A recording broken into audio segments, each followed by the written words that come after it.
nkransa na wo ya no pay sompa kro na ye de esomowo na nakwadwoje si de na danse ho ne papa na so yasene ama adamfo pa radio France abrochima mu Paris wonom nso fa bi abusua 106.1 FM ewo mfimfini mantamu mankasim yefra na kingdom kase edidam anya asamoketoa doma henkuro ho no uduru mani masasa doma 100.7 wonom so afa a woto ede apete ama adehye no anya esomfa so www.somponline.com yewra prince ataboaten wabobo de akoto ho oku abenya bia kenkanya bia hwe Facebook no so SOMPA 106.5 FM Accra ya na ade asoso eho ne ehia wadwenkyere no wonkanto so no YouTube ho abrochirefo ye mamu nyina akwa aba SOMPA FM live anopa nsem no de abete afiri mu bi ene se 9 months adwumakuo no womo abo adwuma namso ama nipa binum anu womo eye galamse ewo achim techiman ene ne mpotem wepue mantam no womo ensa atimi akamfidie bi sada ena anopa 21st clinic ekutayemu ene yedeba peshi demolition exercise ekoso no ena ma melindo kura ono na ye mantam so afo wakasa asrade bi ade beya men's gold panyini awoda no en wabechire mu se de nipa bi eka sa adwuma wo ye no na woni tumi krata no wo se enye no kre anopa time heba mischenti no yesanso awuram na yewura opare ansa wakasa ede afa ba omiara ne meti ho wose hwan no wo momfa na mra ye de mu nsem oba wosa ensem no emu Dr. Kwabena Bonfe wono so kasa echiremu ese Dr. Mahmoud Baumia ebia na wabebre pa se amanyuku NPP entimi anhyehyɛ niema yia ansa na no ya wo mo ma wo mo kasa ende wo mo de na ma wo mo kasa no ebeye dedede ama obi bia age wo matum oponchecheku wanante pa na Asama Technical Institute wo mo se wo mo yi blog no mpanimfo mrem na wo mo ntimi nwie ye wia ye bekọ Kenya man no emu na ensemu a efiri ho no mo eba no enye de ni nyina ewo siebo mu anopai a ye bekinkan ede amamumidin ede adwoa asare mene triple mai ejapia apam dada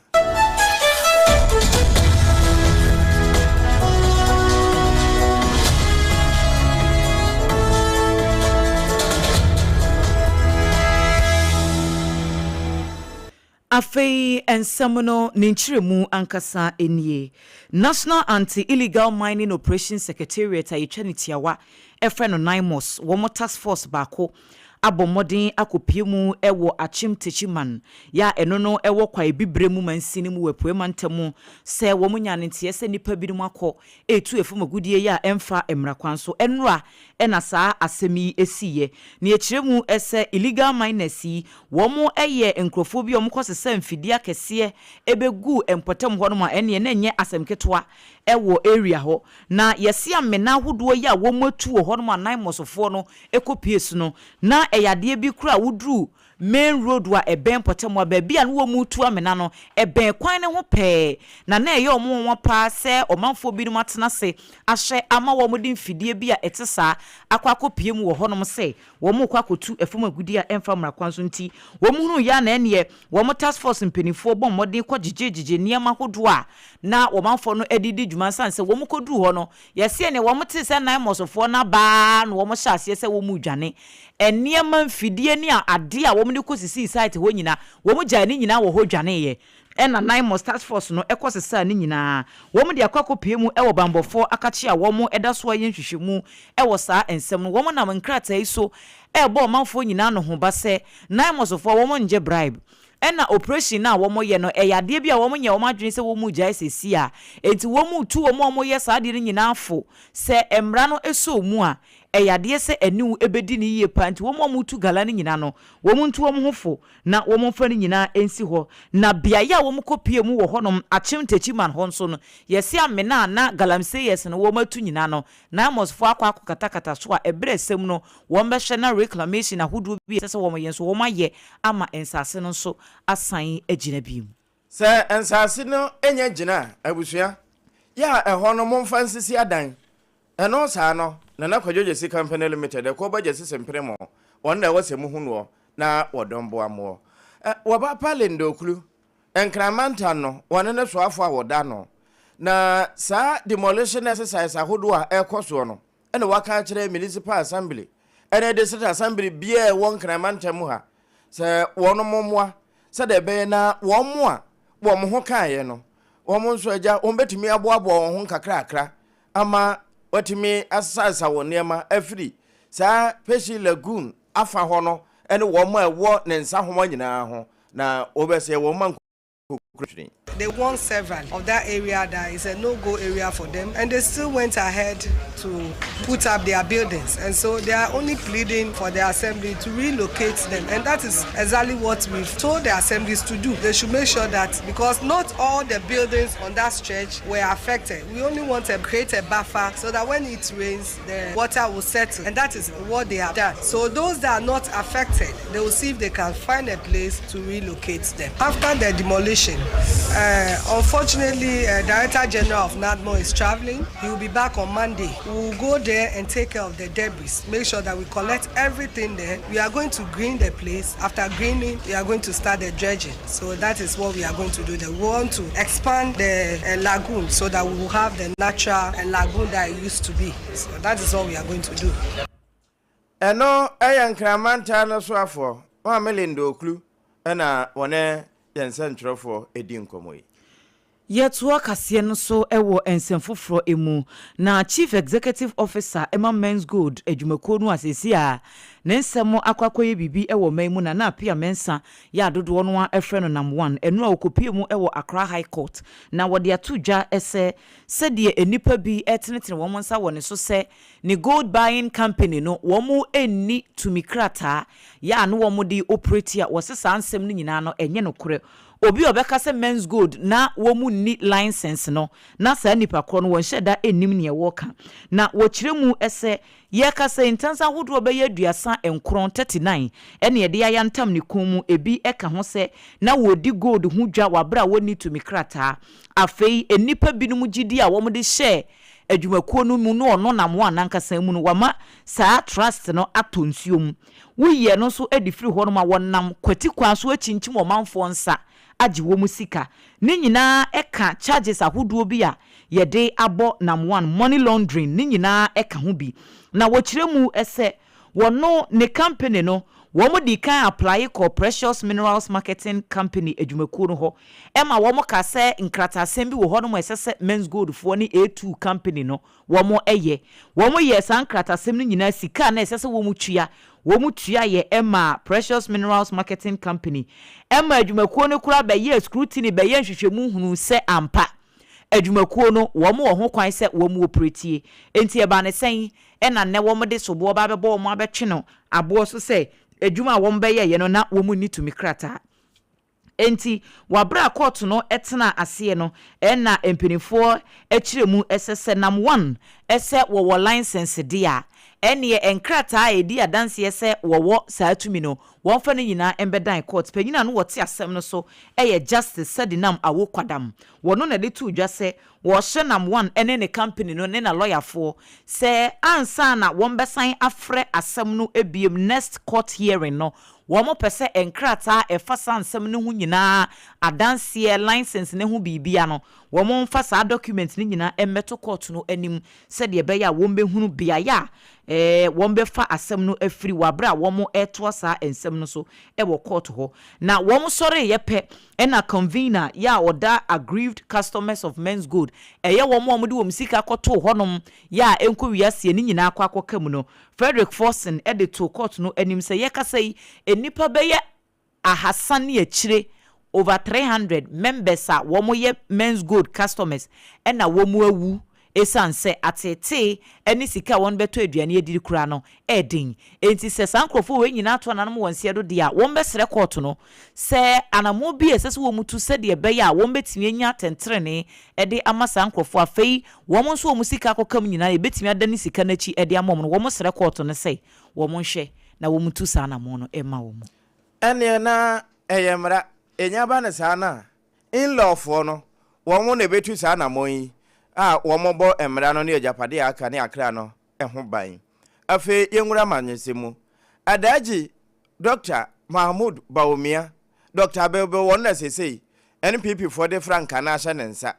ya ade 2028 wode kwa prema mpani agwa akọ abankesiem na ansa na wobekọ na eso onye obi a wobeso ne sisi ana wobete ne to a se na bedi akire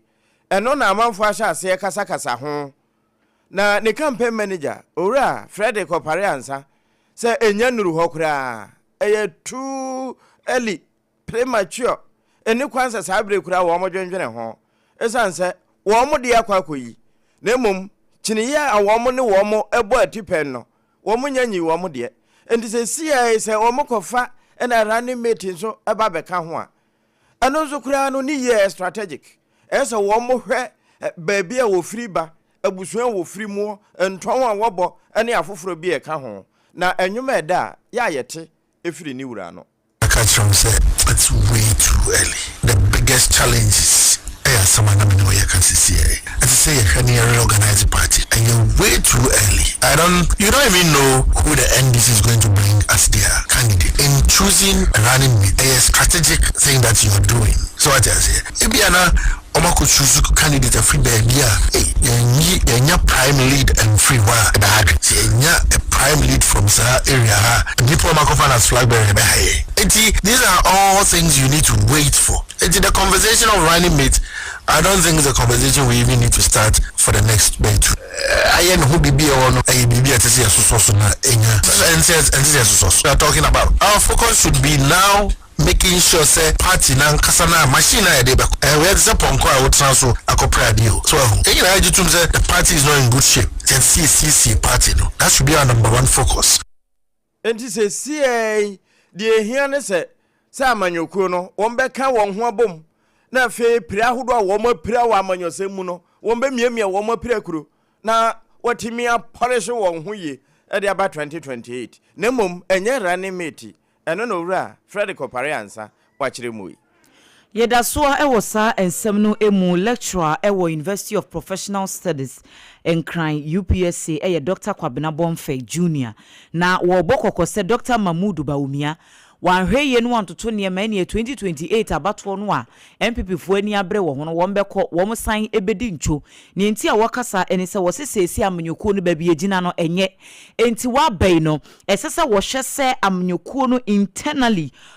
niema huduo bi a ekoso wo mu se obi ni obi wo menase po bi se bi obi etie obi nan so wo kwan bi so wo mo anu wo mu buafu kika se amanyoko ni ye fake nyina esese wo mo hwe no wo mo twe wo mo eben se nkonwasie bi na esese ekoso a wo mo ntena se no wo mo nka asem no na wo mo nsiesie amanyoko nsan se wo no wo ye kandini keke wo ye frankatuni se grassroots fo ne wo mo a wo mbe support amanyoko no campaign mu nhihye pa mu policies ahodo ya mo be ye no se sa atna ye honom no se wo ha wo ho a wo flag bearer no ugina ho kwa se atentenhuo emframa bi abo a ebetimi ahuwa ko enti wo se Dr. Mahmoud Baumia betimi anya bre no wasiesie niema eyade se 2028 no ebia na koye ama NPP. Flag bearer is the bearer of a flag. So no matter how good, competent, suitable, perfect the bearer would be, if the flag is unattractive, you will have it. So you have the debate of messenger message coming up that one has to make sure that it's aligned and realigned properly. Enwachi ena wasan edia to dwase sesia de Dr. Baumia okita flag ne dada. Flag no so de efe. Enso se adwuma no wo ntimi anye ne wo mbehu ni kwa na wo kiremu esese wotimi kosoa eton ne ho wo mu se waji ni din ene ade de nanso esese amanyoko no wo mo hye da strategic na wo mo hye niema market no afei na niso ade ehunu nso esese woton ema Ghana fo ehunu na yampia to ne de emoa. Baumia should be able to be seen, not only do, he should also be seen to be doing what will rally them around a united flag, what will take out the triggers of disunity and also reposition itself as a political party that understands the issues Ghanaians are grappling with and offers solutions to them. Ene ya yekotie ye Dr. Kwabena Bonfe Jr. we lecturer ewo UPSC. Na ansana suapon UPS enum so betimi akono na wadi ka kosuku ntoa so no mawie afri basic ho kora de daada na no nso no ebi technical institute na ebi mokwa ansa na wo matimi akosuapon na no na Ashama Technical Institute empanimfo eda no eno da wo motwe opon chichiku de ne nante ya fa yi block a mempani John Mahama na pemba kono so wo sha se wo sisie ede asom senior high schools no wo mo de a wo munya ye chefa bezi sabre wo munwe na wo mo se wankasa ti hu a wo yi wa yi bone yi block no de wo mo nim se foundation no ene ne to ba bia etuduru ye nyina mampani Mahama wono ana yo na ade enti sabre a wasan ba bio no ene ese okasa wontiri ho pa enti opon mehwe na sompa emphasize sompa no nso de aha na mampani ntie enti de wotua wo ma no se eba wo mo board so a wono akure ya so na yemra hye bodwane wo Ashama ne mpotem ho Aurelia okuku okọ ho no na wo mo nya adaje kuku kire no se wo de wo hwe ade se amane a wo mo hunu e wo mo empotem eniema hodo a wo mo hia yankaja ebedoma boama de wo mo hwe nyina wonsa ebetimi aka no wo mo ne sukuu no kura no yenya ensi nwie wo de bra Facebook no so na fe behwe ne shape no ne nsema a wo kan yi ni your nkola de brain so ye me classroom a nkola no edibesua ade nti de say e-block yi omugusu ye adwuma ye bompa ye hwe no say enmeni ya omubewie na nkola na nya ba bipa edi esua ade ye to so mienu so ni say day school na so ya na computer no de nkrofo efie chire abre ye ni hostel ye ni dormitory a ye de nkola no ebegum nti eno ntinema enrollment no ekofom ebia na computer ma 400 so ebewie chire na be 150 na by sense omo maka ni nyina efie chire omunya ba bi ntina on etumi ba no nso no chise omo rent e around na rent no so bi wa na ne boarding awofo no ntumi ntina ma ye enrollment no ofom eno de oye wo mo administrator ewo Ashama Technical Institute Aurelia okuku no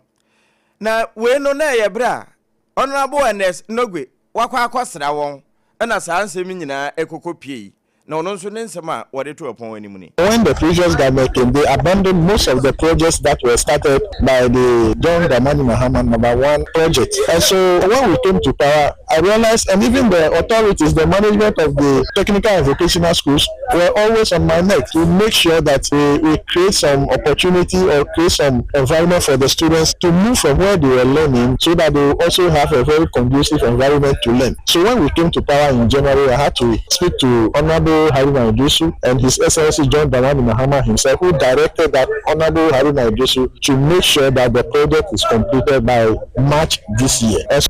Ene etiawa ayire so a obenim bosumi mu afimu no sade e waka no na wo se wono mawie enti obekoso a no wo madi kasasie sade be na wo betumi ayokora asanya hostel facility bi ede aka ho aboa sade be na wo mo be fire chirichiri be ban so benya ba bi atena. Where the project is sited is a good town and it is a day school as well. And so what is needed now is a hostel for the student. I mean, it appears the computer doesn't know which school is a day school or a boarding school because they are just throwing the student to, areas that sometimes you go there and you'll be found wanting. And as we speak now, the number of students that were placed in Ashama Technical School, Vocational Technical School,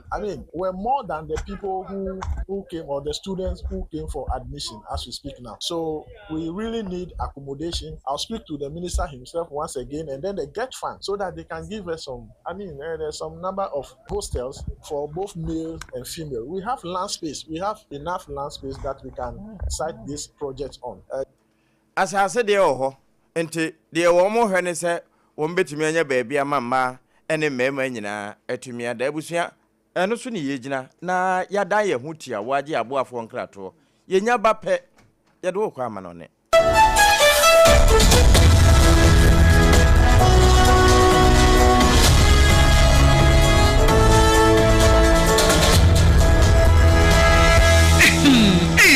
Edrano pa wutimi to boase etwitwiwusi o ado na so ni se me de yas toothpaste and the brush and the twitwi mesima menya homka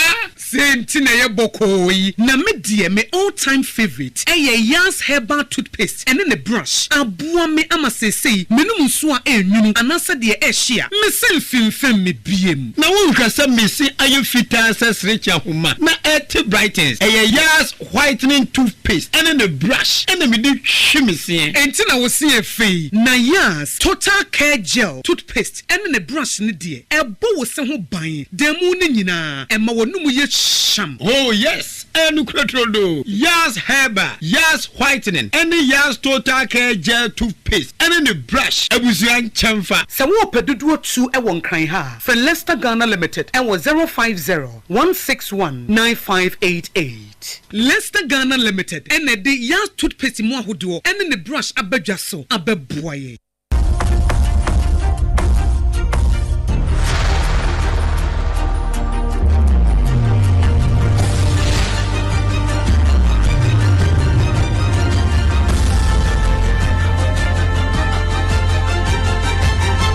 SOMPA TV Emma Aketuapa. Emma Aketuapa ampa yekowie kase no ewo amanone na Kenya maino emu eniyeko. Ebusua bi a womodehye ene abrantie bi a wedding fishia no aduonu enkron 29 years. Ya woto ananom ewo ensiedo ewo Ukraine maino mu wabra na wokoko ntokwa ede ama Russia no. Ebusuafo se wo mu hia nyano ahodo ne mmoa bi na yetimi edi na mu no abeka ebusuafo ne nsa na wo makokora wo mo de hye abranti ya yeka ne ho asɛm mfo nyine ene da ye Facebook page no so se wunhu no a ye frɛ no Clinton Nyapara Mogiza wedi 29 years na nebusuafo kyerɛ sɛ afimpinu ne aduru na 2024 ɛna wo free Kenya manu emu sɛ wanya adwuma bi ɛwɔ kata ɛna wo kɔye na akyire kura na nebusuafo te sɛ wa free kata ho akopie mu ɛwɔ Russia manu emu enti Ukraine fo ne Russia fo ntokwayi ɛbaaye no yɛse meat assault to be a course enkyiremu ɛwɔ ho de ɛwɔ mfa mma nam so ɛma nipa binum ɛto nanom ɛwɔ ensiedo na abrantie ya yɛka ne ho asɛmi wɔka nipa a wɔ mu free mu ɛno no na wɔse bepem enne Russia man no ntimi mfa na emu no emfiri hɔ mema abusuafo se ebia sei na wɔn kora akɔpɛ wɔn de hye korabre wɔn kɔ hunu no na ɛyade a Kenyafo mienu bi nso passport ɛhyɛ ne ho wabra na wato nanom ɛwɔ ensiedo nti abusuafo no kyerɛ mu sɛ wɔn wura ho paa no wɔn te sɛ abrantie Clinton no wawu no na wɔn kora no ato wɔn ne adwendwene sanse wɔn de wɔn nim sɛ wɔwɔ kata ɛbɔ bra sɛ no wɔn akɔ amoma recruit ne sɛ wɔn kɔkɔ ntokwa ɛmfa ma ɔman Russia enti ne maame Melin Mora ɛn wɔkyerɛ mu sɛ wɔn kora no wɔte wɔyɛ diabetic wonni ne ho hwe wonhunu de wɔyɛ sika wɔde beto aduro kura ahwe ne ho no ɛden enti wɔsrɛ sɛ mo ma ne ba no ewuo no ɛnsa ma meto ne so mo mfa awerɛho kura ɛnto ananom wɔnse adu ni ne ba n'akyi enti wɔbɛsrɛ sɛ Kenya aban afi Russia aban no wɔn nhwɛ sɛ de bɛya abrantie Clinton Nyapara Mogiza no wɔn de ne bɛba Kenya hɔ na nebusuafo agye no akɔkora no ewo saa kwan no eso pepepe nti wei ene ensem a efri Kenya man no mu eba no so na yegyina na no pensem awodo a yeboaboa no de beso mo se Nana Kojoje Company Limited anopa no nsia kase ebo no yede ne nyina esi amamo na ase ni bi nso eye 2074 eye nananom dudu akane no wo mo hye no wo mo so eba bi anopa ya wo mo ebeso yasene afei Leicester Company Limited for nso yeda womo ase anope womo na de Yas toothpaste ene ne brush aba medimafo herbal center Dr. Time da so no yarewa bi etete wo fa kodan no na obetu ase e de amount anope Joe's Bread and Pastries de emu ohye dokono papa 3 Ghana cedis pe kone kotubie na koton na entumi emu anope womo adawroma ena yede ensem no ebremu free SOMPA 106.5 FM Accra no esan ekofa SOMPA Kumase sunyan takura de takwa doma techiman ene ya affiliate ahodo nyina Facebook so ye streami wo hono ma wunya bi ehweye afa YouTube nso www.sompaonline.com eho nyina ensem ni bi ekofa hono anopai medin ede adwoa asare mene triple man ejapia